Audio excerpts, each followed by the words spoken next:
Resident Evil 4 opens with extreme confidence. After a quick summary of Resident Evil 2 and 3, the slate is wiped clean. The Umbrella Corporation, the entity responsible for the disasters of previous games, was ended between titles in a surprisingly mundane way. Apparently being tied to the events of past games caused a stock collapse, as their logo, a symbol that's synonymous with the series, falls away. The words Resident Evil 4 appear on the screen, beckoning in a new era. This recap is here purely to reset the status quo. Umbrella barely tie into the events of the game later on. This isn't foreshadowing. This is here simply to establish that you're entering a much different game this time around, and that's overall fairly accurate. 4 is the biggest departure yet from past entries, not just in terms of setting and story, but presentation, gameplay, and structure. That said, RE4's design is still substantially informed by what came before. It builds on and remixes elements from past titles, while brazenly adding mechanics the series has never had, and omitting some the series has always had. All of this makes it so fascinating to analyze, and the fact that it coalesces into something great, also such a worthwhile study in game design. Resident Evil 4. Leon S. Kennedy is back, this time as an experienced government agent tasked with finding the president's missing daughter in rural Spain. The locals aren't friendly.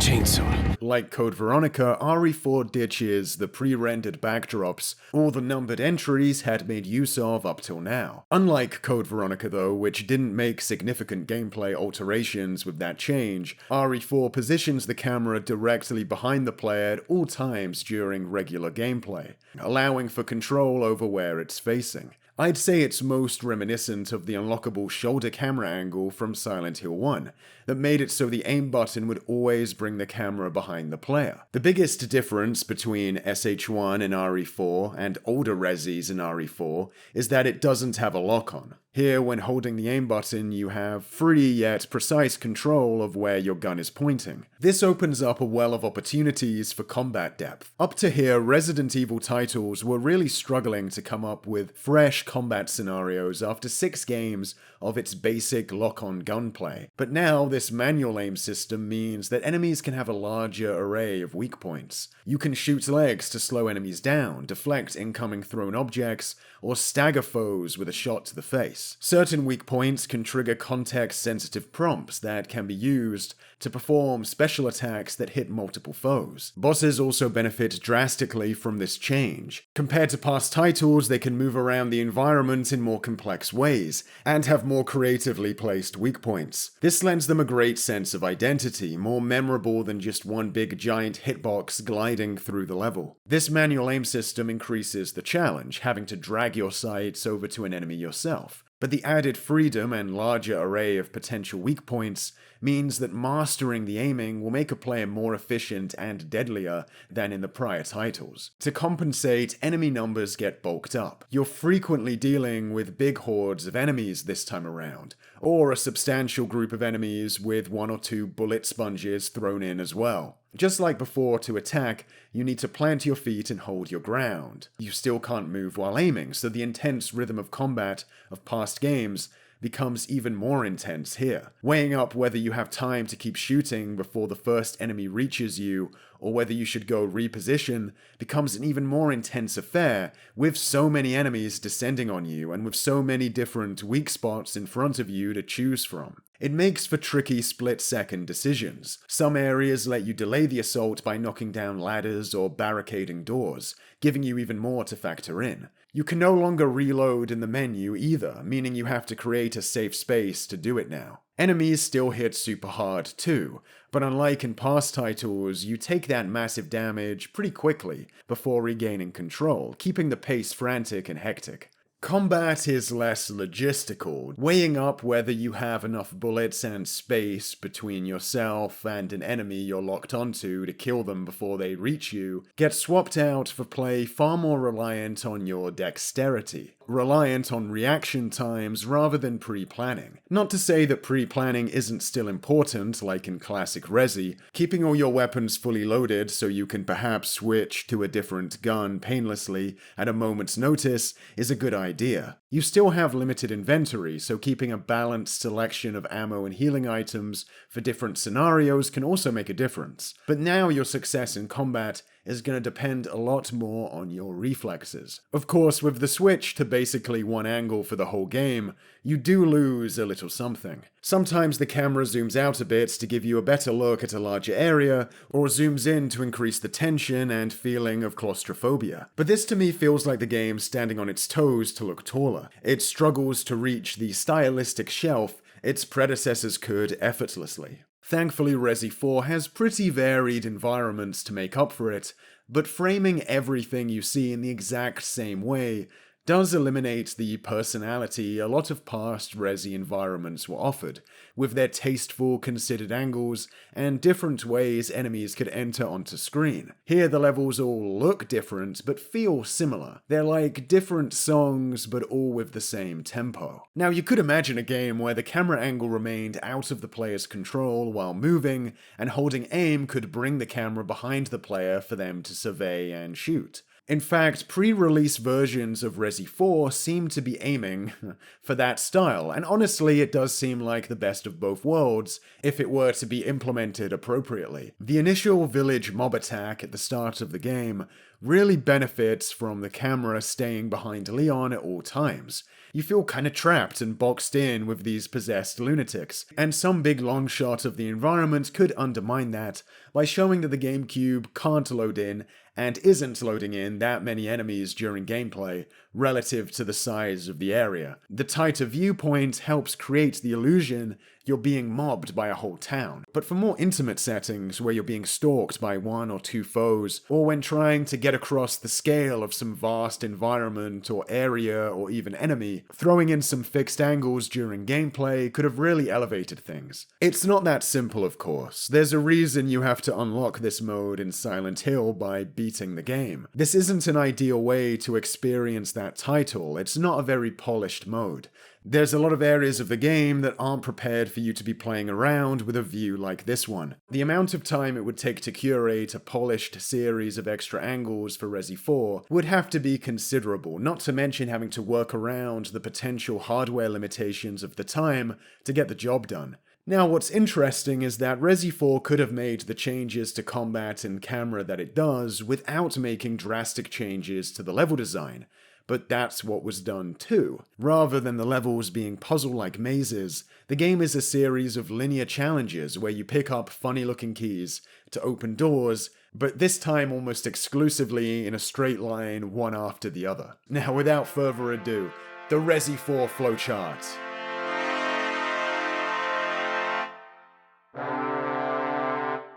So why is Resi like this now? Well, you could argue the more complex shooting mechanics are good enough to warrant being the focus. Perhaps Capcom thought it would be a mistake to make players figure out where to go next, and potentially have them search in vain for a while, when we can just move them on to the next exciting set piece straight away. The worry with that is that Resi 4 would become some kind of monotonous corridor shooter, but it avoids that by having such a large diversity of combat scenarios. RE4 is a set-piece machine. Every other room is presenting you with a new setup for this mob, crowd control style of combat, and it just keeps going and going and going. You have these arena-like areas with multiple places to stand your ground. How about one with elevated vantage points? How about a swamp with different elevations? How about a confined space with really powerful enemies? What if you have to stand your ground in a tiny boat? What if we made you attack a castle defended with catapults, or navigate this room, but now re-navigate it with this guy on the turret? What if you're fighting on skylifts? In a gladiator arena, a besieged house. How about we have you defend a friend from a sniper's viewpoint? How about a hedge maze infested with killer dogs? How about a cage fight with a blind berserker? What about a different giant scorpion suspended over a chasm with whatever this is? Donkey Kong.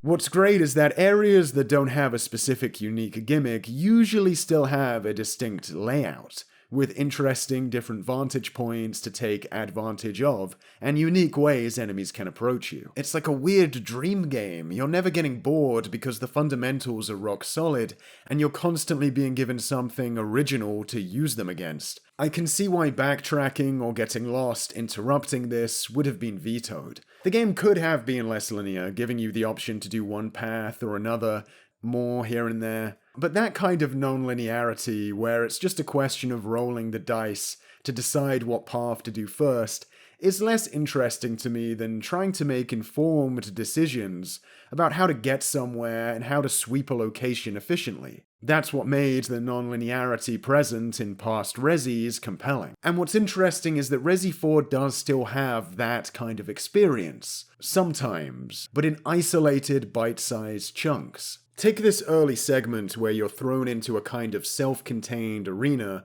with different elevations and ways to get around. The door on the other side will only open if you collect 2 pieces of an emblem hidden separately in this self-contained area. Meanwhile, enemies descend on you from all angles, and you may not have the resources or skill at this early stage to stand your ground and take them all out. So you're having to quickly make decisions about which paths to take back and forth across this area to get the 2 emblem pieces and make it to the other side.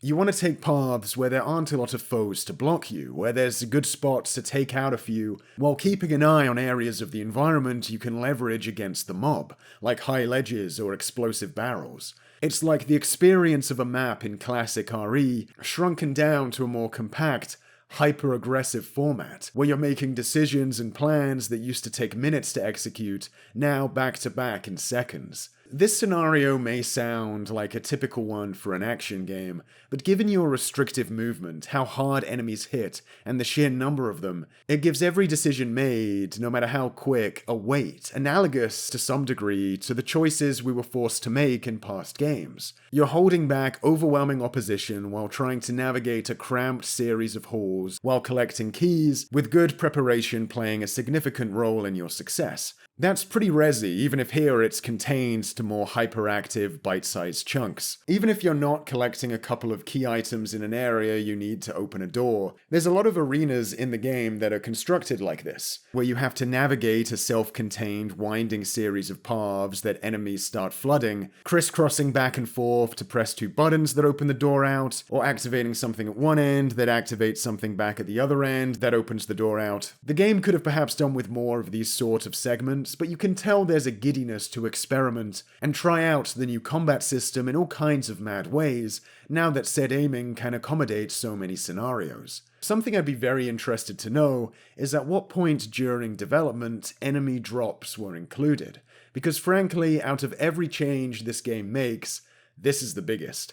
It's what makes RE4 feel so different to play than prior games. Sometimes enemies drop items consistently, sometimes randomly, sometimes probably based on how well you're doing as part of some behind-the-scenes dynamic difficulty system to give you something you might quite urgently need. Point is, now you have a chance of taking out an enemy, and sometimes losing resources in the process, but other times gaining resources in exchange for the ones you spent. Ammunition is the only type of item that can't be purchased by using money, or trading in other items, giving you an even bigger incentive to face foes and potentially recoup some. This shifts the dynamic of play considerably, alongside a number of rooms that either lock you in until enemies have been defeated, or make it very hard to leave without defeating them. Combat has now become the best first resort on almost all occasions, which didn't used to be the case.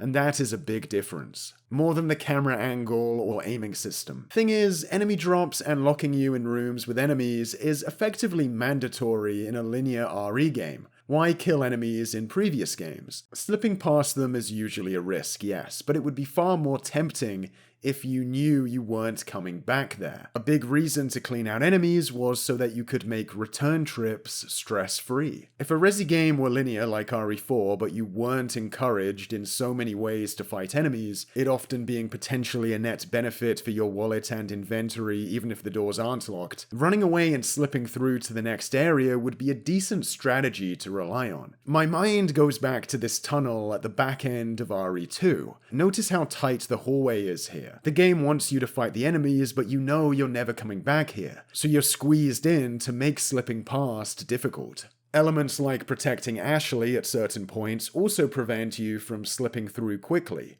as you'll need to protect her and make sure she gets to the other side safely too. You're going to want to clean out the area so she can get across without taking damage. Question is though, could you make a more exploratory RE game like the classics with pickups dropping from enemies? Well, you could, but I think it would diminish the intended effect those games were trying to elicit. There, the devs wanted the player to dread walking into a room and potentially stumbling on an enemy. They didn't want the player to get excited when they encountered a new enemy because defeating them might involve a potential reward. Or at least be so confident that kills will eventually result in a net gain of resources that you'll just throw down without thinking about it. Of course, item dropping enemies that are powerful enough to warrant making a tough choice about whether to engage or not are a different matter. The series has had those before, but now that defeated common enemies provide such a surplus of goodies, when fighting them, that choice barely exists. In a game with enemy pickups where you're gonna potentially not be trying to avoid said enemies, it makes some sense to just put all of those foes in a big line instead of across an open map.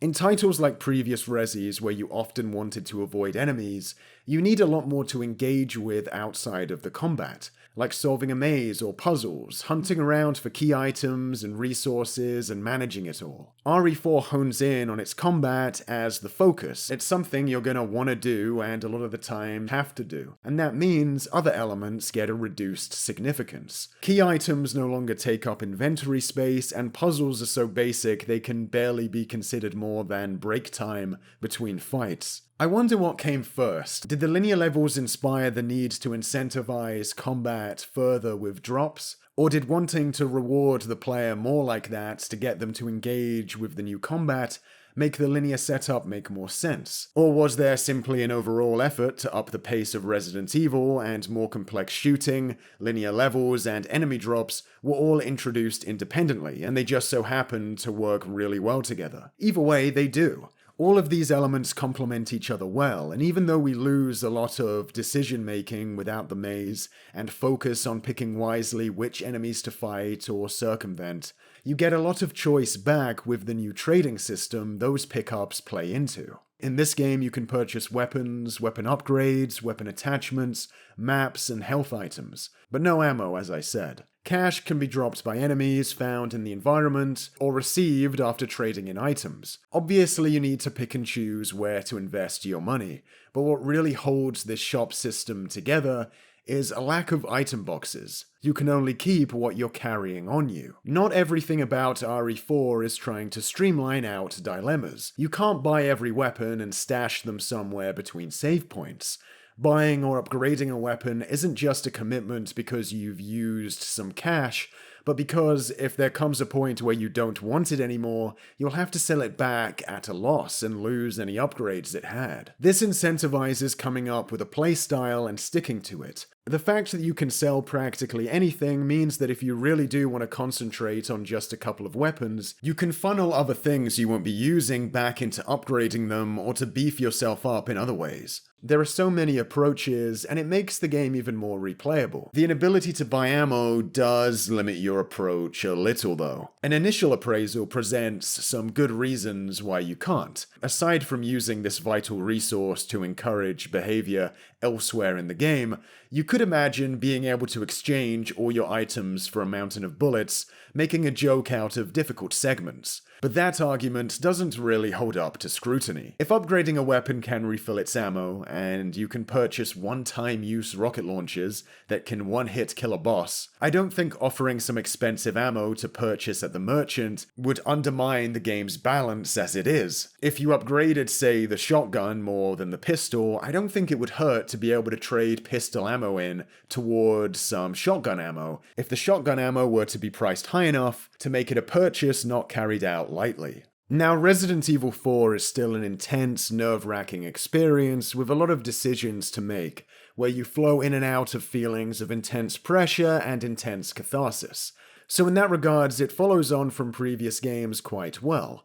But how scary is it? Well, not as scary. With increased enemy numbers and encouragement to take them on, it's hard to feel as unnerved when you can rack up so many kills in such a short amount of time, no matter how grim the level looks. But there are some uniquely spooky moments that do work. At one point, you get sent into these tunnels with a powerful monster stalking you. You activate a lift that's going to take a while to arrive, and this is when it decides to come down from the rafters and chase you. It's very hard to take out, so you can either stall it with these ice canisters until the lift arrives, or use your best weapons to eliminate it. This is a scenario where you really feel like you're at a serious disadvantage compared to a lot of other parts of the game. The other big one is the first appearance of the Regenerators. Their almost giggle-like panting noises are extremely unnerving, and the jittering of the Iron Maiden variants dial up that unease another notch. The way they flop about and move unnaturally like a fish out of water is very unsettling. Their introduction works especially well though,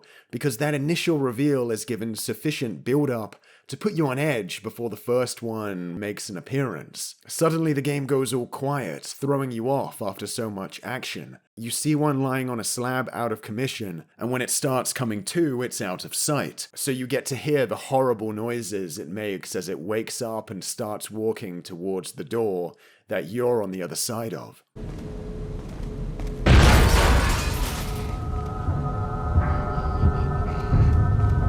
They're hard to take down too, requiring multiple precision strikes before they get too close and absolutely destroy you. So the game hypes them up this way for good reason. Enemy designs in general have taken a twisted step up from the past few games. Rather than different giant bugs or animals, we get less Plagas parasites that come in a lot more grotesque shapes and sizes than the RE0 leeches. The way the exposed Plagas flail and sound is so disgusting.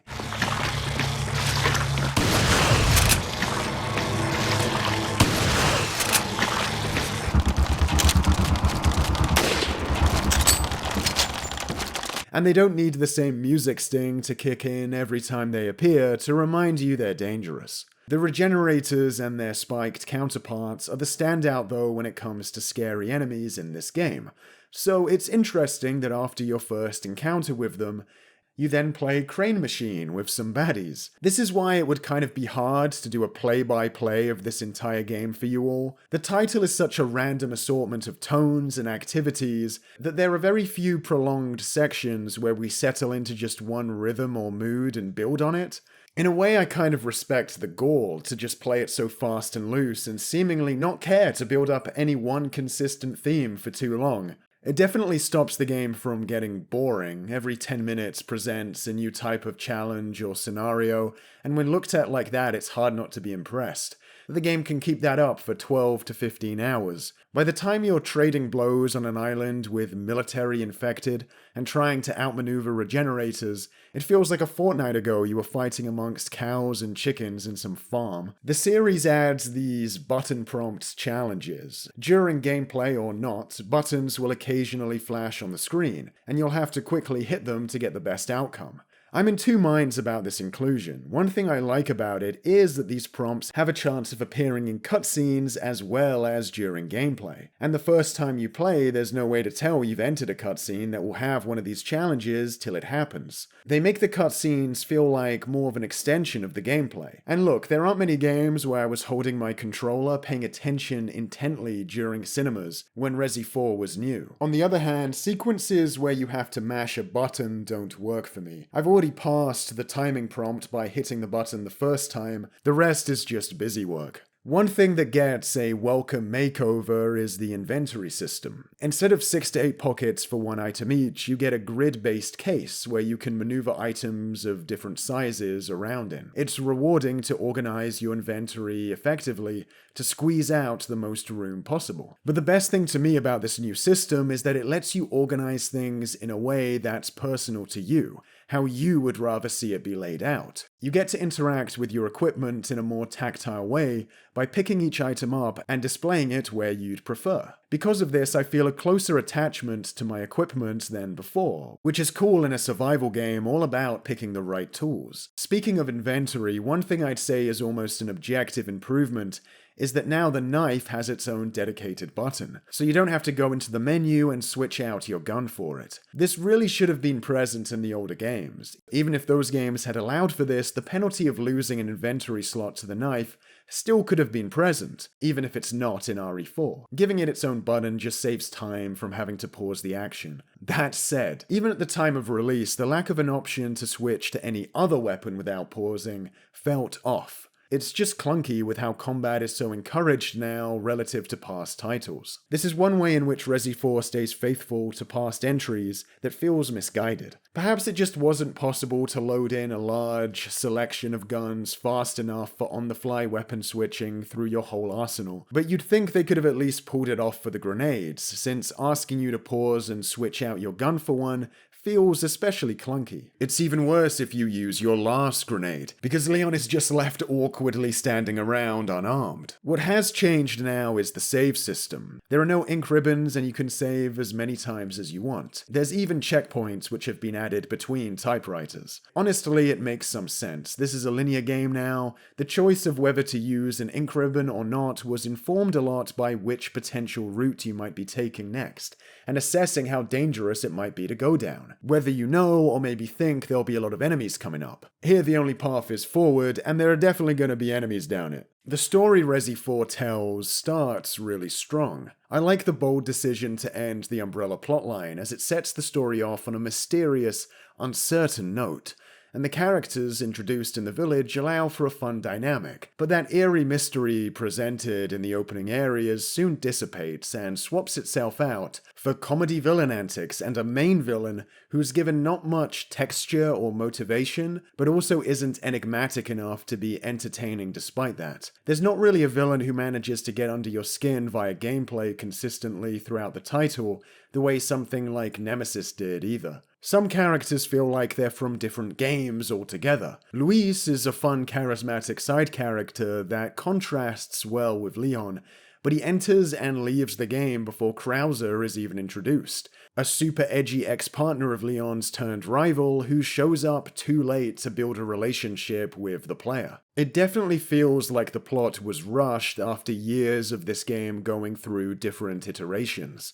Leon being infected ends up not amounting to much at all other than a few cutscenes, and has no effect on gameplay. That feels like a missed opportunity. For some wild reason, they decided to have Leon find out Ada was still alive between titles, when that could have been a compelling scene to show in an actual game. Their dynamic is fun, and I think the game could have done with more of it too. I wouldn't say the story detracts from the experience. You could argue its meandering tone and subject matter fits the variety on offer in the gameplay. But I wouldn't say it elevates the game either, which is a shame. You're more likely to remember individual characters and their fun quirks before any major plot details. The atmosphere is well realized thanks to a great score that knows how to punctuate every moment accordingly. When to kick up the intensity to get you pumped, when to mellow out to give you a moment's respite, and when to disappear altogether to let the spooky environments breathe. Resident Evil 4 feels like a seismic shift, but a lot of the reasons it's so refreshing aren't just because of major changes to the gameplay, but due to invigorating and tweaking things that could have been rejiggered in the previous few games, like CV or Zero. The interesting new setting, the diverse new range of creative monster designs, the more hands-on inventory system, tweaks like letting the knife have its own button, etc. Even elements such as the new aiming system and its camera angle could have been implemented with the overall game structure of prior Resis, as long as they ditched the pre-renders too, I guess. Again, what tips the scales over and truly changes the experience is the drop system and focus on locked-in combat arenas. Being encouraged to fight so much changes everything. Resident Evil goes from a series about delayed gratification as you slowly accrue resources, where often the reward for dispatching a common enemy may not be felt for a while, to a game about consistent, constant reward, sustained positive reinforcement, and that changes Resident Evil into something different, something still satisfying to play that does evoke similar feelings throughout, but it's a move away from the type of overall experience the originals offered. A part of me wonders what a Resident Evil that had adopted the refreshed contextual, visual, and even mechanical approach Resi 4 did, while not shifting the rhythm of catharsis, may have looked like back then. But that's not something we'd be seeing anytime soon. One question that comes up a lot is changing a series like this to this degree ever appropriate? Well, I think it depends on the results. The fear is that a franchise makes a drastic change away from something it excelled at towards a new style that doesn't excel anymore at what was offered before, but doesn't excel much at anything new either. I'd say though Resi 4 still plays to the beat of its own drum. This is a rare case where we traded some things Resident Evil uniquely did well and to a high standard for different things that Resident Evil 4 did uniquely well and to a high standard. And I guess repeatedly trailblazing is one way a franchise can remain consistent. Next time on Road to the Rocket Launcher, Resident Evil picks up from where 4 left off, but brings back the two-character setup for co-op horror action. Stay tuned as Resi enters the 7th gen with Resident Evil 5.